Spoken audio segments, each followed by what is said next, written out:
This is our 18th lesson on Introduction to the Bible. Last week we looked at some of the early translations, and now we'll be looking at English translations.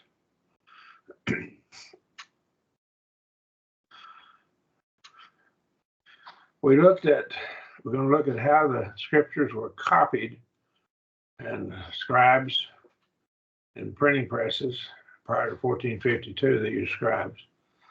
The early Anglo-Saxon English translations, we'll look at them.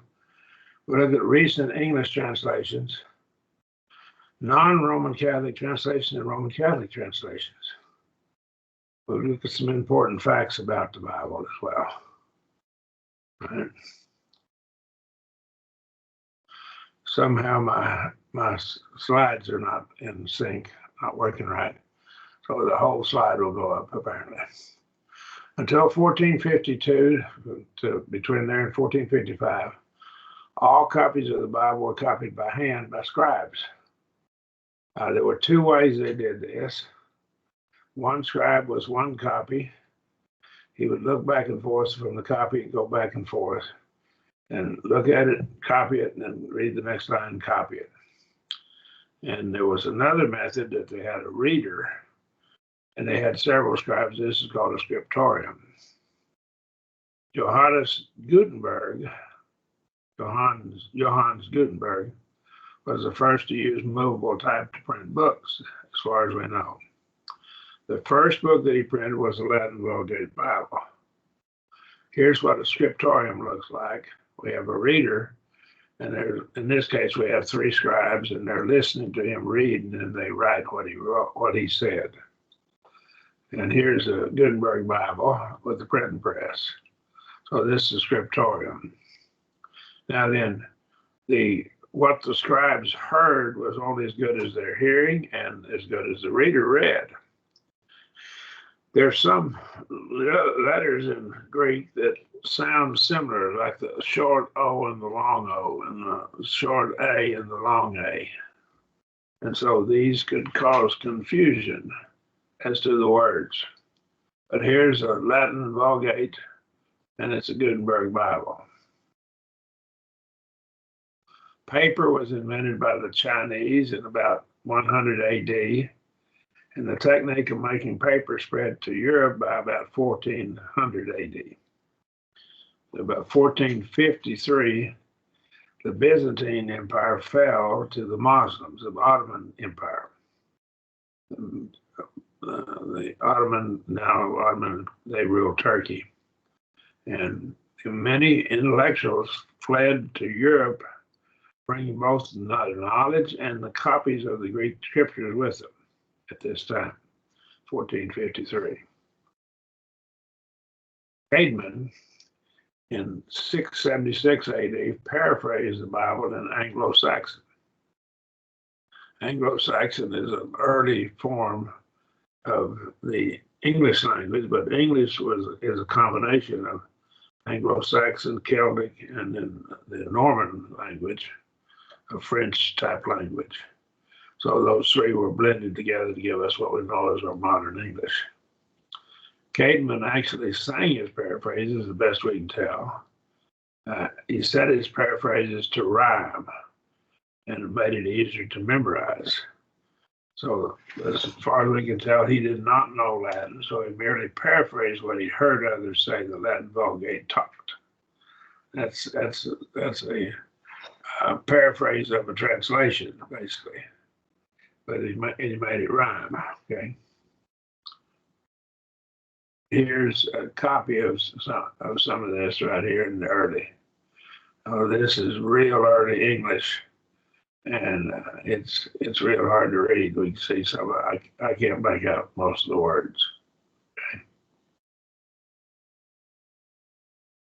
And Aldheim translated the Book of Psalms into the English language, early English, very early. Translated the Book of Psalms and from the Latin Vulgate into Anglo-Saxon. The translation was completed about AD 700. He was fluent in Latin, Greek, and Hebrew. He was a bishop in the Roman Catholic Church there from 639 to 709 AD. So again, he's going to take it from the Latin Vulgate. Bede translated it into Anglo-Saxon in 672. He lived from 672 to 735 AD. So probably around 700, 710 AD, he did this translation. He translated various portions of the scripture from the Latin Vulgate again. We don't have any copies of the translation. We just know that it's talked about and discussed. He was considered to be a scholarly man. Again, he was a Roman Catholic monk. The Roman Catholics kind of ruled at that time, 673 to 735. Alfred translated into Anglo-Saxon, Alfred the Great, a king. He lived from 849 AD to 901 AD. He translated short parts of the Bible into Anglo-Saxon. He was king of England. He was a Saxon. He wanted to get the Bible in the hands of the common people and in their language. King Alfred the Great. Wycliffe translated the first English Bible from the Latin Vulgate in 1382 AD. The Bible was one of the main factors that paved the way for what's called the Reformation. This is where your Protestant churches came from. They sought to reform the Roman Catholic Church rather than to go back to the first century and just go back and restore what we had in the first century and bypass all of the corruption. So they sought to undo the corruption of the Roman Catholic Church. He was excommunicated by the Pope for doing this, and after he died, his bones were burned. They were dug up and burned, and the ashes were cast into the river Swift to get rid of him altogether. This was the first Bible with chapter divisions that we know of. Understanding, remember, the Book of Psalms had basically chapter divisions, and the one other book, and that would be Jeremiah, Lamentations of Jeremiah. The Lamentations had chapter divisions. No other books had chapter divisions. Wycliffe is, I guess, a picture of him, not a picture, but probably from a painting, probably. There's Wycliffe's Bible, what it looked like. You can get electronic copies of Wycliffe's Bible. Wycliffe's translation of the Bible in 1525 AD was translated from the Greek and Hebrew. He did not translate from the Vulgate. It was more accurate than Tyndale's translation was, 1525. From the Greek and Hebrew, not from the Latin Vulgate. Tyndale's Bible was more accurate than Wycliffe's translation because it went back to Greek and Hebrew. Tyndale was persecuted by the Roman Catholic Church. He fled to Hamburg in what we now know as Germany. There were just little states there, Germanic states at that time. And to Cologne and a place called Worms, a city called Worms at that time. Worms, Tyndale printed and smuggled his Bible into England.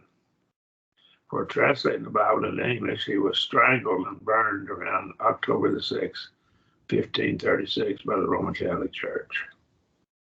The Reformation was occurring, and the Roman Catholic RCC, that's my previous Roman Catholic Church, did not want the common people to know that they were not following the Bible. And because people were leaving them in droves because they found out they weren't following the Bible. Here's Here's a picture of a painting from a painting of William Tyndale. We owe so much to this man because he gave us a good translation of the English Bible. Made the translation of the scriptures. There's a book called Rome in the Bible, and it's published. There's an address. It's a Baptist, Fundamentalist Baptist Information Service. Post Office Box 610368, Post Huron, Michigan, 48061. That's their zip code. David Cloud. But they trace the history of the Roman Catholic Church and its persecution of the Bible and of Bible believers. It documents Roman Catholic persecution of those who translated the Bible. This tells me they did not believe in the Bible, didn't want people to know what the Bible taught, because it was not in harmony with what they taught. Coverdale's Bible in 1535. You go back, and let's go back 2 pages. 1525, Tyndale published his. Coverdale was in 1535, about 10 years later. Translated from Dutch and Latin. Again, that's the wrong translation. It should have come out of the Greek and Hebrew and Aramaic. Rogers' Bible in 1537, 2 years later. This was a minor translation, revision of Tyndale's translation. So they tried to do some revision of Tyndale's translation. Then we have the Great Bible. This was a compilation of Tyndale, Rogers, and Coverdale's translation. This version was authorized by the Church of England. So the Church of England had split off from the Roman Catholic Church by that time. So this was an authorized version. It's authorized by them to be used in their worship. So it was the first authorized version, called the Great Bible. It was called Great because it was large. It was large in size. Here's Coverdale, what he looked like. And in the Geneva Bible, and I have a copy, electronic copy of the Geneva Bible. It's translated by a committee of Protestants who had fled to Geneva, Switzerland, in 1560. It had Calvinistic notes. This was the first English Bible with both chapter and verse divisions.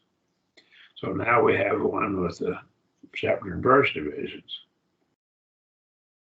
It was the first English Bible with italics for words that the translators inserted to clarify the meaning of the text. Some of the modern translations have gotten away from that, and it's unfortunate. You don't know what's in the text and what they've inserted.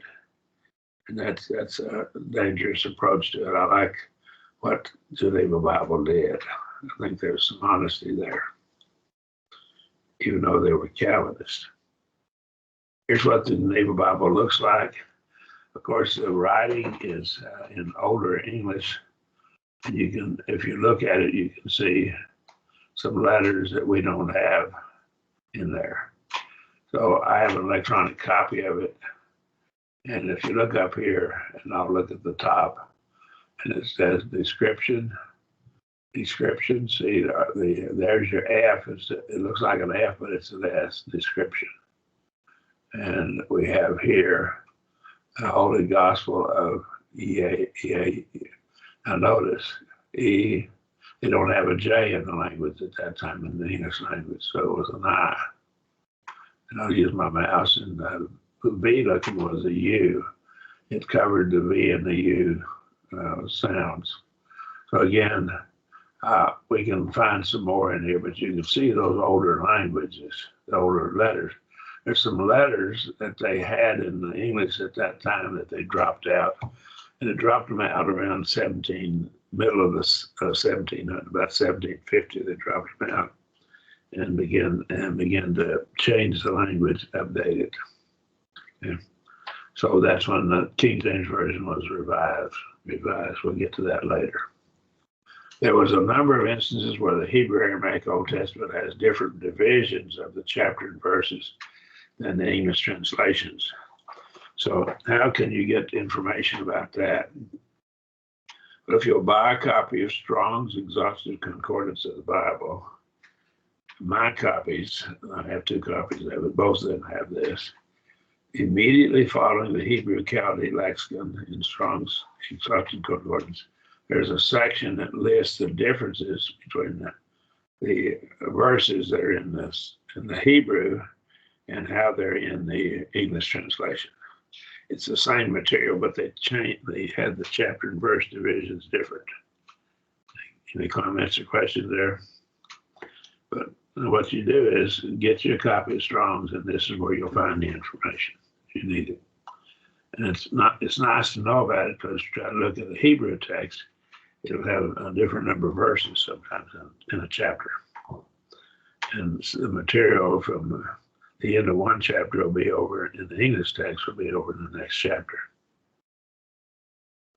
I think they did some of that division in order to argue against Christianity.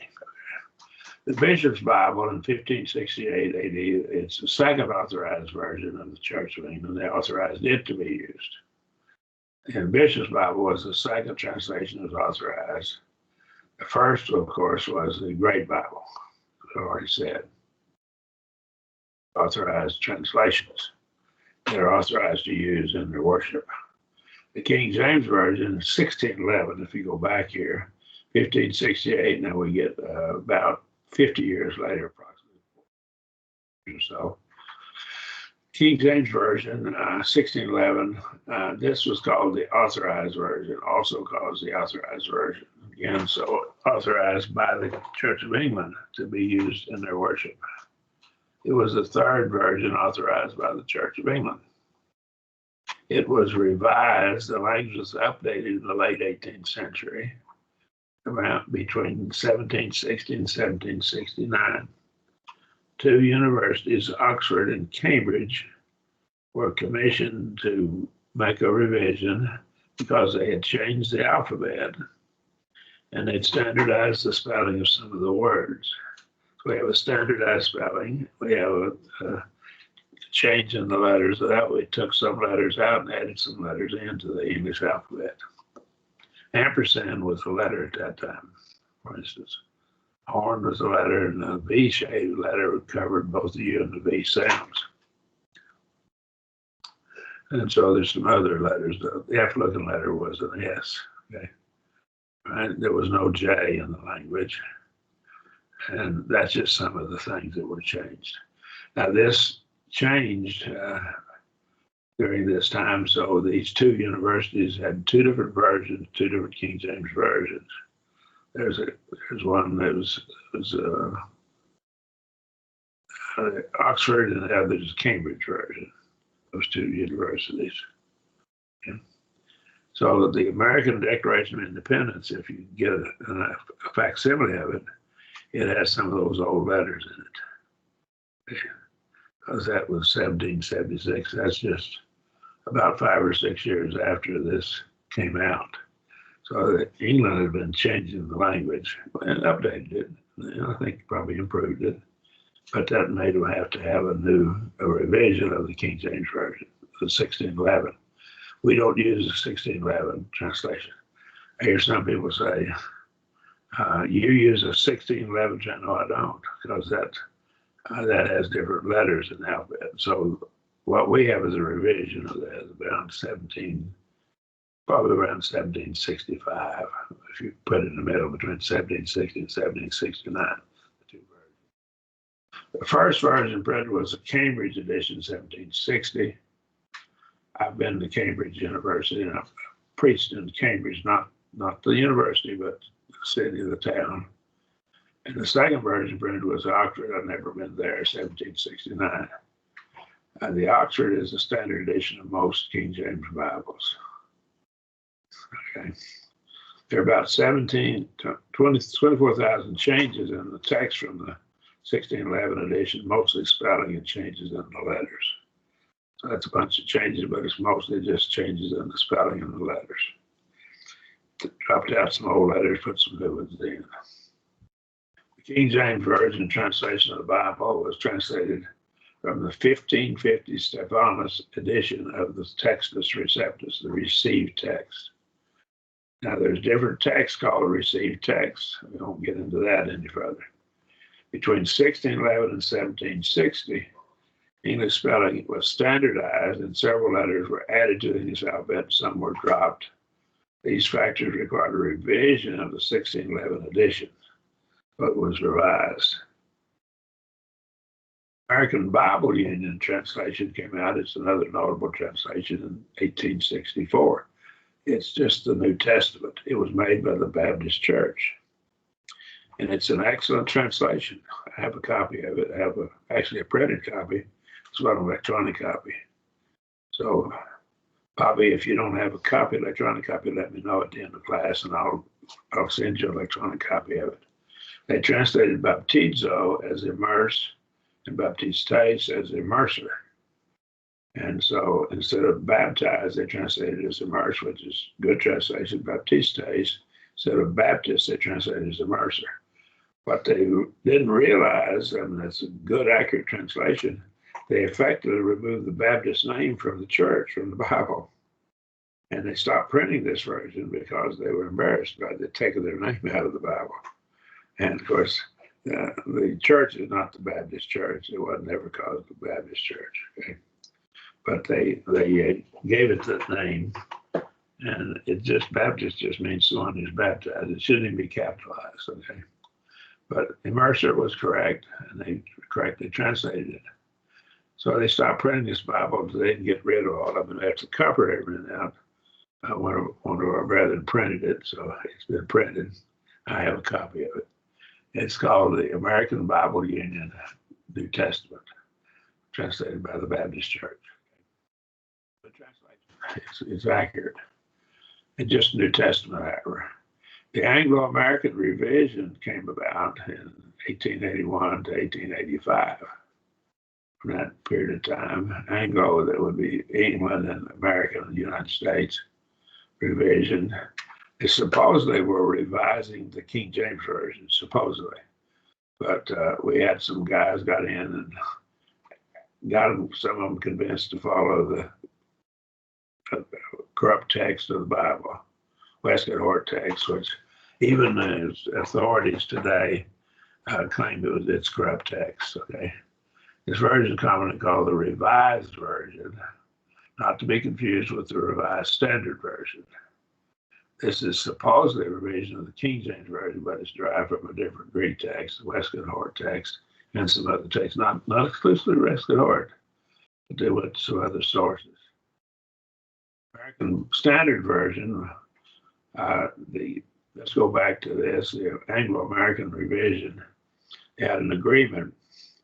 The English Revised Version was released in 1885, and they were supposed to, the Americans were supposed to wait 20 years or something like that to release their copy of it, their version of it.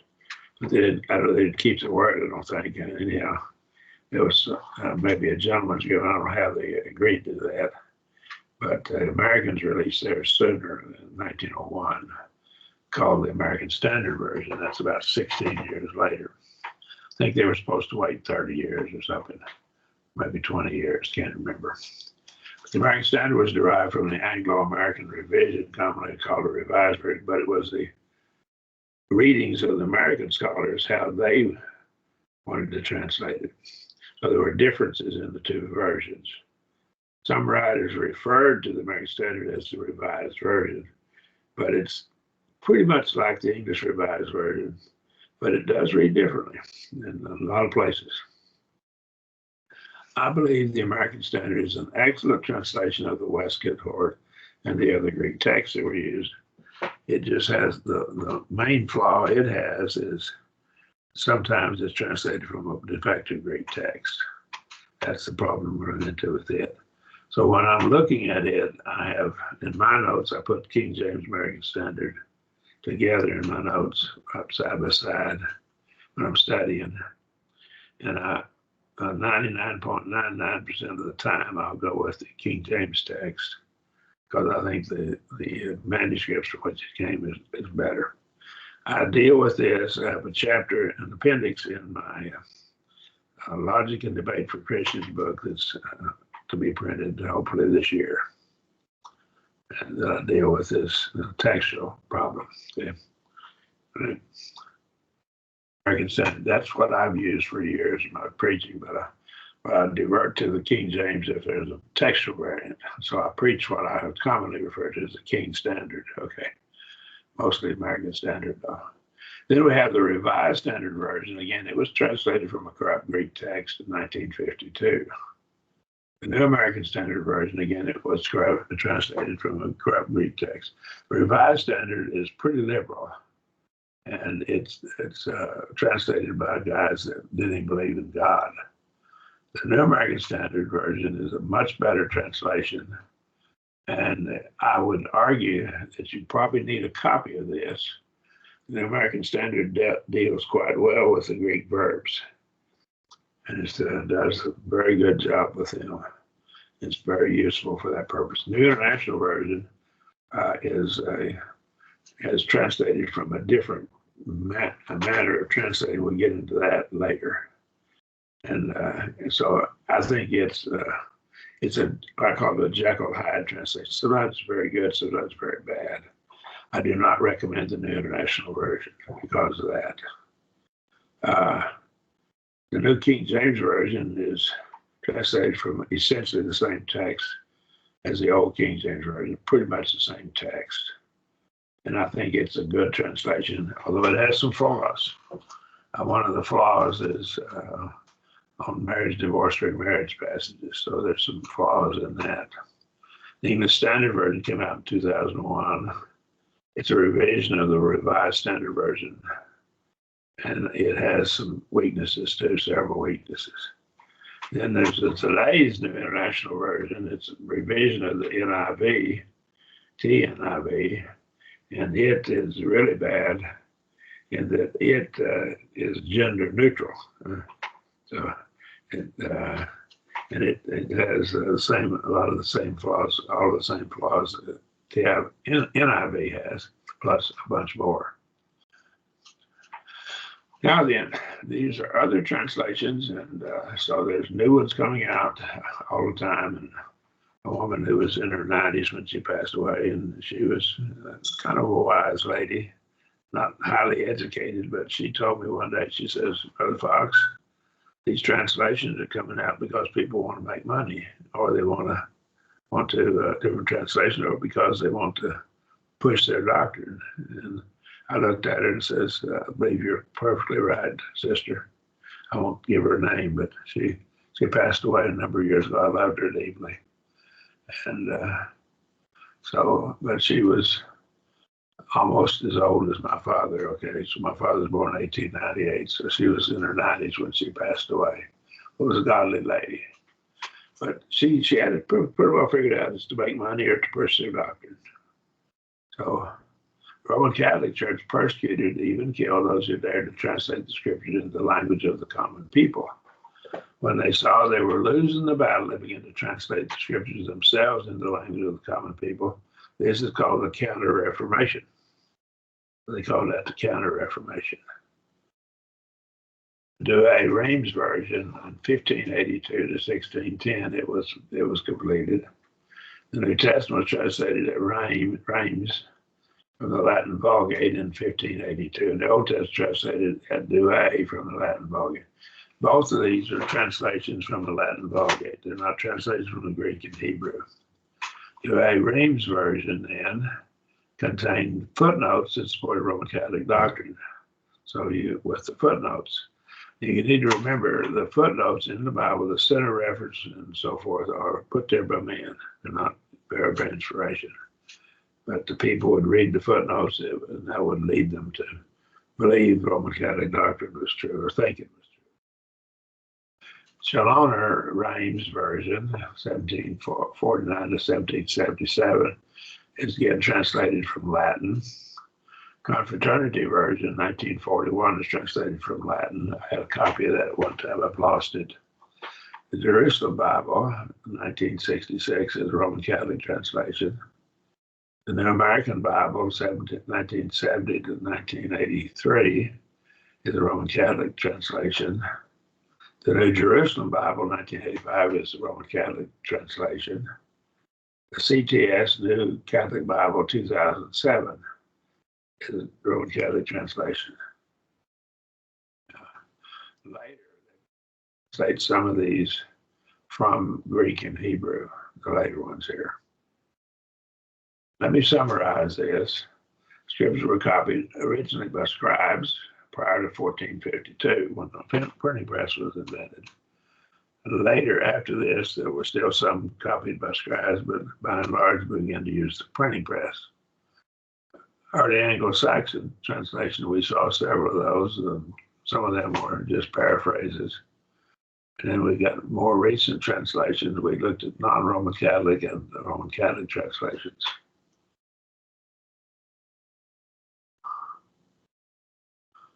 Any questions?